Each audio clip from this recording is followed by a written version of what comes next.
네, 우리 신흥동, 인시동, 다이촌, 그리고 평안사 우리 성도 여러분, 일부 예배로 우리 이렇게 또 함께 모였습니다. 이 시간에요, 인생과 삶의 현장에 주님께서 주시는 기쁨과 희망으로 가득하게 되는 여러분들이 다 되시기를 간절히 축원합니다. 아멘. 지금은 평균 수명이 늘어서요, 근 80, 90에 가깝게 평균 수명을 잡고 있습니다. 아마 당분간 조만간에요 100세 시대가 올 듯합니다. 그런데요, 불과 한 30년 전일까요? 제가 중학생 때 1980년대 초반만 해도요, 88년도를 기준합시다, 올림픽으로. 그때까지만 해도요, 회갑, 그러니까 환갑, 우리 한국 나이로 61세가 드물었습니다. 만으로 40세가 넘으면 40대 남성 사망률이 세계 1위였습니다. 그래서 40세를 넘기지 못하고 50대가 되는 것을 바라보지 못하고 죽으셨던 어르신들이 많았어요. 그때는 40대가 어른이었습니다. 지금은 이제 20살 더 잡아야 돼요. 근데 1990년대부터인가 이제 의학기술도 발달되고 사람들이 잘 먹고 또 이제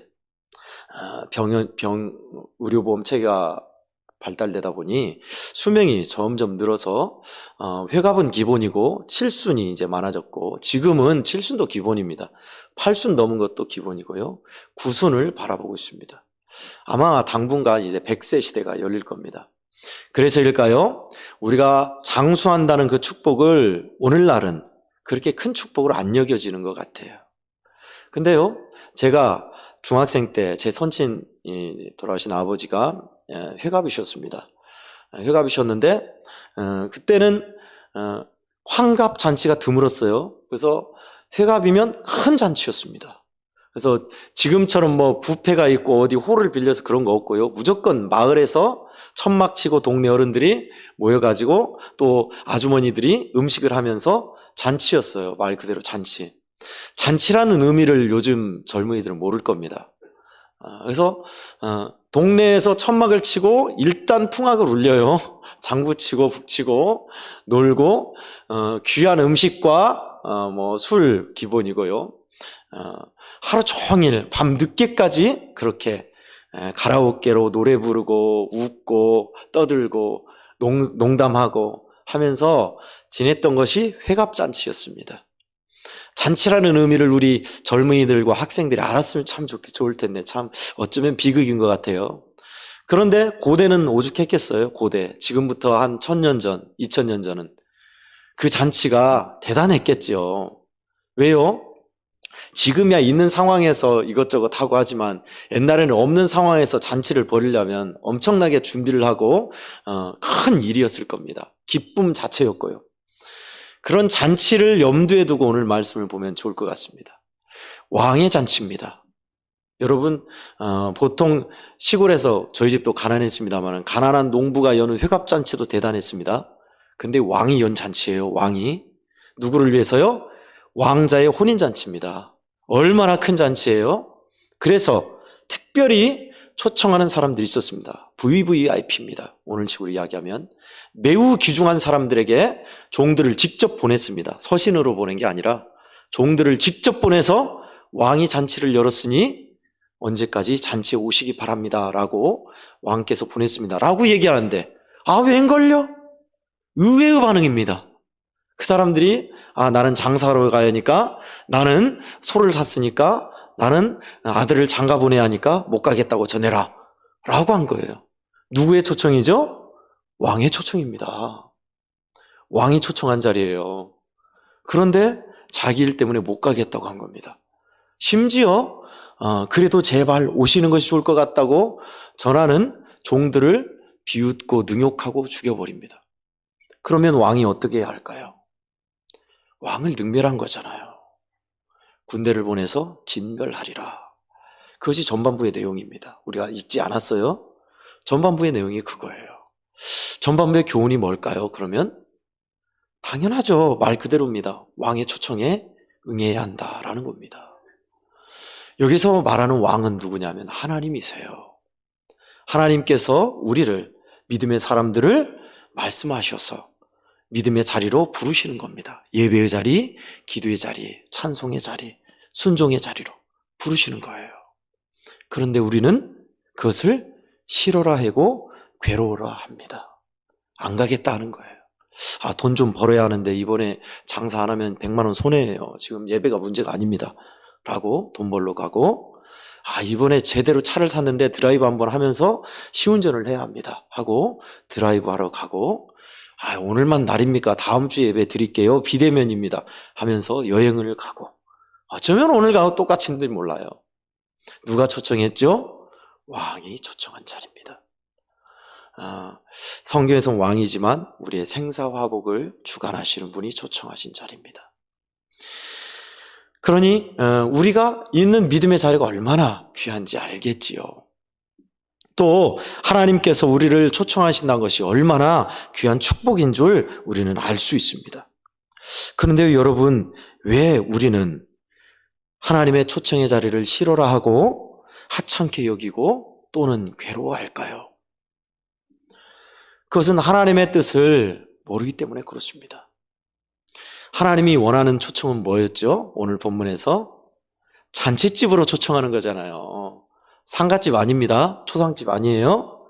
잔치집에 오라는 거예요.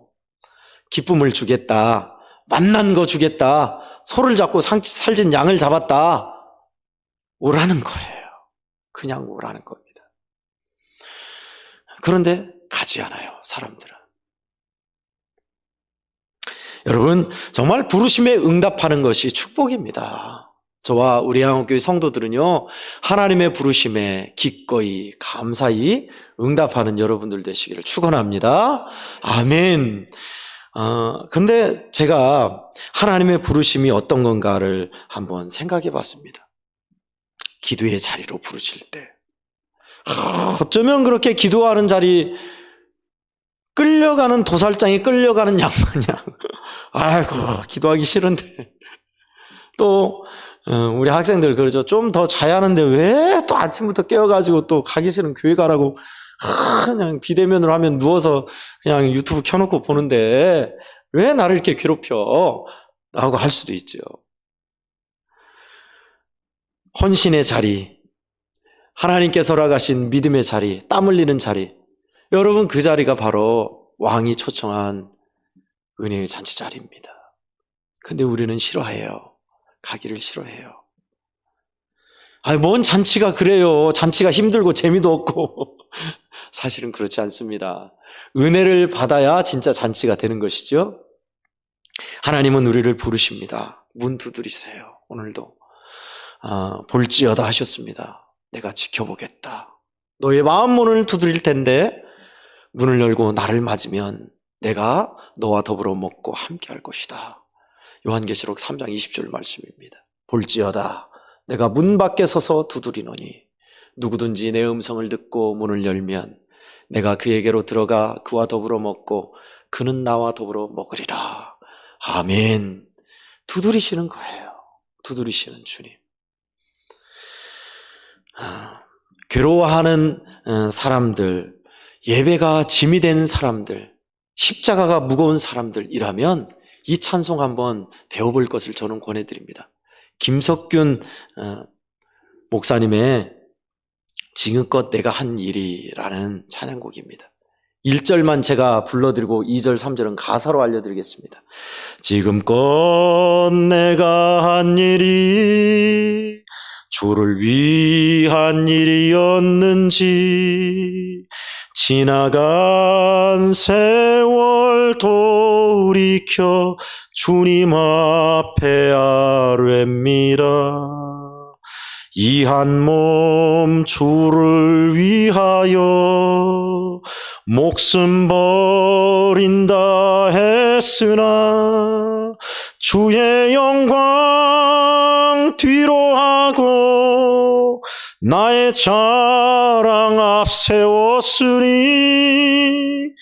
내가 가는 이 길이 주를 위한 것보다 예수 이름을 파는 가롯 유다와 같습니다. 한평생 주를 위하여 변함없이 살겠다던 베드로 같은 믿음이 내게도 있었습니다. 그러나 지금 내 마음속엔 허영과 교만만 있고 주님이 주신 십자가는 짐이 된다 벗었습니다. 내가 가는 이 길이 주를 위한 것보다 율법을 앞세우는 바리새인과 같습니다. 오늘 또 복음을 들고 쉼없이 다녔지만 성령의 불같은 인도 믿음 없이 전했습니다. 육신의 곤고함 더하여 복음의 사명 약해지니 아버지여 연약한 종 어찌해야 하오리까. 내가 가는 이 길이 영광의 길이라면 바울과 같은 믿음을 내게도 허락하소서. 아멘이죠. 저는 이 찬송을 부를 때마다 저를 돌아보게 됩니다. 주님이 주신 십자가는 짐이 된다 벗어버리고 언제 내가 주님을 위해서 기쁨으로 일했던가 했던 마음들은 사라져버렸다. 성령의 불같은 인도로 복음을 전했던 일들은 옛날이 되었고 의미 없이 힘없이 전하는 자신의 모습을 돌아보는 이 찬송이 얼마나 마음에 와닿는지 몰라요. 주님의 일이 괴로움이 됩니까? 주님의 부르심이 여러분에게선 짐입니까? 아니에요. 아니에요. 하나님은 우리를 잔치 인생 만들어주고 싶으신 겁니다. 오늘날 사람들은 그것을 행복이라고 얘기하죠. 성경은 그것을 평안, 기쁨, 잔치로 표현하고 있습니다. 여러분 인생이 잔치십니까? 기쁘세요? 기쁘셔야 돼요. 예수님과 이 땅에서 안 기쁘면 천국에서 기쁘지 않대요. 저와 우리 양원교회 성도들은 잔치를 회복해야 돼요. 잔치를. 삶이 잔치라고 주님은 말씀하세요. 제 말이 아니라 우리는 원래 하나님 안에서 잔치 인생을 살았던 사람들입니다. 그 하나님이 다시 오셨는데 잔치가 회복되지 않는다면 말이 안 되죠. 잔치 인생이 돼야 돼요. 초상집 분위기 아니에요. 주님은 그런 거 주고 싶지 않으세요. 어떻게 한다고요? 우리 주님의 부르심에 응답하면 잔치 인생이 된답니다. 주의 이름으로 축복합니다. 아멘. 두 번째는요.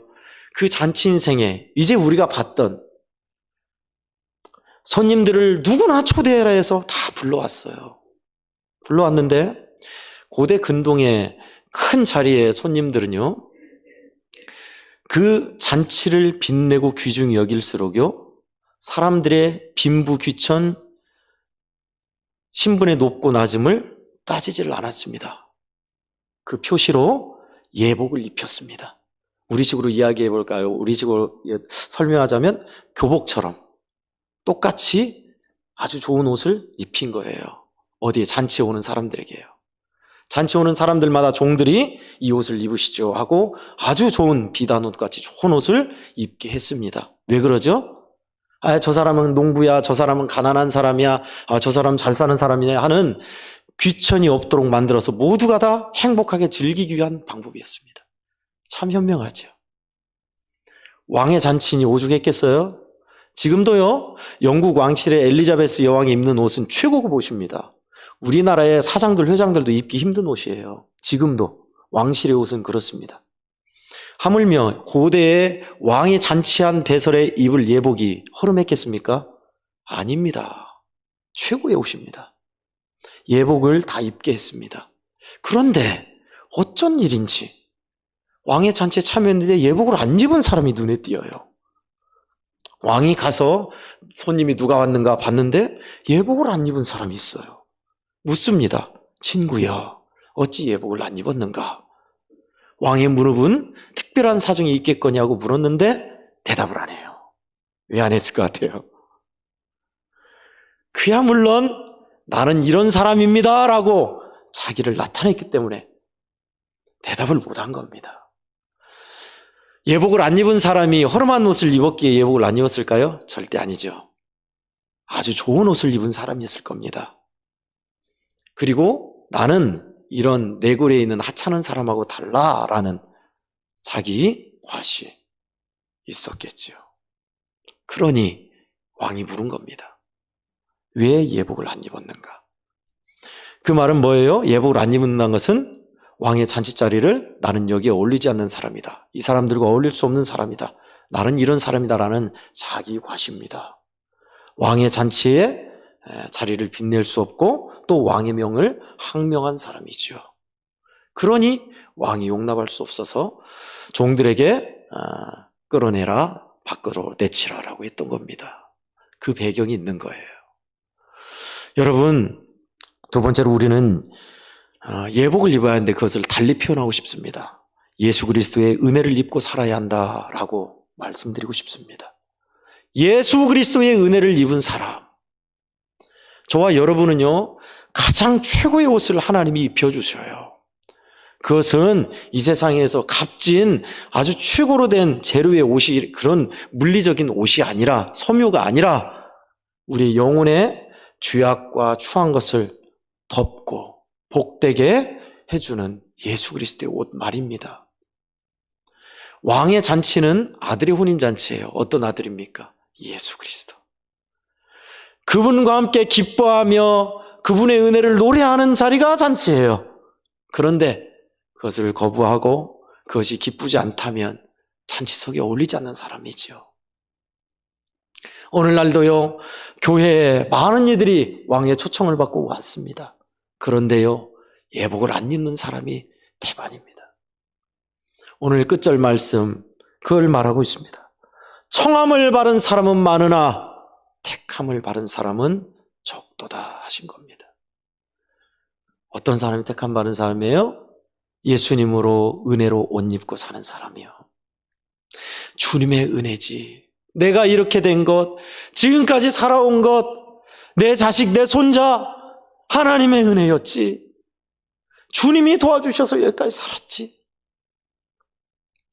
2부 예배도 또 전하겠습니다만은, 1부 예배는 은퇴식이 있어서 조금 간략히 끝냅니다만은 2부 예배 때 본격적으로 말씀드리겠습니다. 은혜를 아는 사람은요, 삶의 태도, 예배 태도가 달라요. 달라져야 한다가 아니라 스스로 다 잘 달라지게 되는 겁니다. 왜요? 너무너무 고마워서, 너무 감사해서요.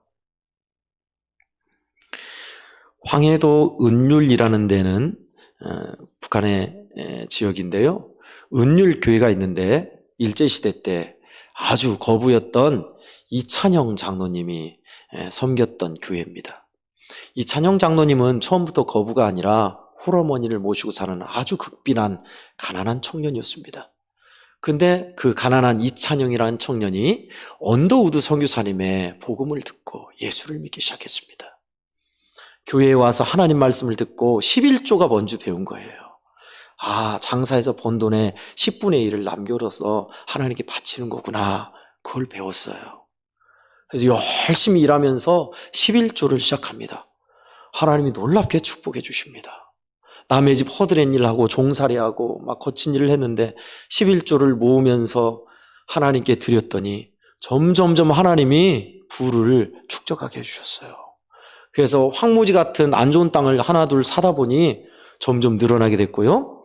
그 땅을 팔아서 포목점을 했습니다. 포목점이 뭔지 아시죠? 비단이나 목양천 그런 거 파는 포목점을. 그런데 그 집에만 사람들이 바글바글 하는 거예요. 대박이 난 겁니다. 그래서 점점 사업을 불려가면서 땅을 사고 거부를 이룬 거예요. 일제시대 때 그가 거부를 이루어서 하나님의 은혜로 그는 11조가 늘어나다 보니 11조 창고를 별도로 지었답니다. 11조 창고를 지어놓고 돈이면 돈, 쌀이면 쌀을 하나님께 바칠 11조 창고예요. 별도로. 그거는 교회를 위해서, 이웃을 위해서 쓰는 창고입니다. 창고. 우리 같이 이제 금고가 아니라 창고 수준이에요. 어마어마한 부자이죠. 일제시대 때. 그런데 그분이 꼭 1년에 2번 했던 일이 있었습니다. 봄철과 늦가을에 잔치를 열었답니다. 잔치를 열었는데 동네 잔치가 아니고 황해도 지역에 있는 모든 거린들을 모아서 그날만큼은 제대로 먹게 해주는 잔치를 해마다 2번 봄, 가을로 열었답니다. 근데 재밌는 것은 봄에 잔치를 열을 때는 여름이 오니까 거지들에게 여름 옷을 한 벌씩 다 해줬다고 그래요. 늦가을의 잔치는요, 겨울이 오니까 따뜻하게 지내라고 두툼한 옷을 한 벌씩 해서 다 줬답니다. 참 훌륭하지요. 그렇게 거지들에게 귀한 것을 베풀고 믿음으로써 섬기며 했던 이유가 뭐냐면 하나님께서 나처럼 가난하고 힘겨운 청년을 이렇게 복 주신 은혜를 기억하면서 그 일을 한 거예요. 너무너무 감사해서. 일본이 패망하고 이제 공산 치하가 됐습니다. 공산 치하가 돼서 이찬영 장로님이 갖고 있던 땅, 과수원이 다 몰수되잖아요. 공사는 다 몰수됐는데도 그날도 열심히 과수원에서 막 거름을 주고 있더래요. 그래서 사람들이 물었답니다. 내일 모레면 이제 공산당에게 뺏길 땅인데 뭐 하려고 그렇게 거름을 주고 열심히 일하냐고 물었대요. 뺏기더라도 누군가 이 과실을 먹어야 할 거 아니에요 하면서 열심히 일했다고 합니다. 공산치하에서 집도 뺏기고 논도 뺏기고 그렇게 살다가 너무너무 어려운데 글쎄 그렇게 어려운 때 그동안 자기를 도와준 거지들이 자기를 도와준 이찬영 장로님이 어렵다는 소식을 듣고 십시일반 돈을 모으고 먹을 거를 갖다 주고 또 6.25가 일어나기 전에는 장로님을 피난시키려고 배를 따로 마련했대요. 마련해서 장로님 남쪽으로 피난 가라고. 거지들이요. 근데 가지 않았답니다. 가지 않고 은율교를 지키다가 순교하는 것으로 전해지고 있습니다. 참 훌륭하지요. 은혜를 알고 지내신 분입니다. 하나님이 나를 어떻게 구원하셨는가? 가난하고 비천한 삶에서 어떤 은혜를 주셨는가? 아니까. 가난한 사람들, 배고픈 사람들 돕고 교회를 섬기고 그랬죠. 참 훌륭합니다. 여러분, 은혜를 입고 산다는 것은요, 우리는 그렇게 생각하죠. 교회에 나와서 꼭 하나님의 은혜를 받고 살아야 한다. 아니에요. 진짜 은혜는요, 하나님 주신 은혜대로 사는 겁니다. 그것이 예수님으로 옷 입고 사는, 은혜를 입고 사는 사람이에요. 마지막 날에 우리는 다 심판대 앞에 설 것입니다. 누구도 피해갈 수 없습니다. 예수님으로 옷 입고 산 사람은 예수님이 변호하셔서 천국에 갈 것이지만 예수님을 전혀 모르게 예수님과 동떨어져 산 사람은 달리 될 겁니다. 저는 축복하고 싶습니다. 우리 양원교회 성도들은요, 하나님의 부르심의 자리에 기쁨으로 달려가시고 예수 그리스도로 은혜로 옷 입고 사셔서 이 땅에서도 축복된 빛나는 삶을 사시고 날마다 잔치 인생으로 사는 우리 양원교회 성도들 다 되기를 간절히 축원합니다. 아멘. 기도하겠습니다. 하나님 아버지 감사합니다. 왕의 초청자리입니다. 얼마나 하나님의 초청자리를 우리가 우습게 알았던지 그리고 괴로워하고 싫어했던지 이 시간 자복하고 회개합니다. 하나님 아버지, 우리에게 주신 은혜가 참으로 큰데 하나님의 은혜를 까맣게 잊어버리고 의당 그런 양 살아왔던 우리 어리석음을 용서하시옵소서. 주님의 은혜를 기억하며 주님으로 옷 입고 사는 저희들 되어서 이 땅에서도 하나님 아버지의 뜻 따라 천국 잔치 인생 되게 하시고 많은 이들에게 은혜를 끼치며 주님 앞에 섰을 때도 상급받고 칭찬받는 우리들 다 되게 하여 주시옵소서. 예수님의 이름으로 축복하며 기도하옵나이다. 아멘.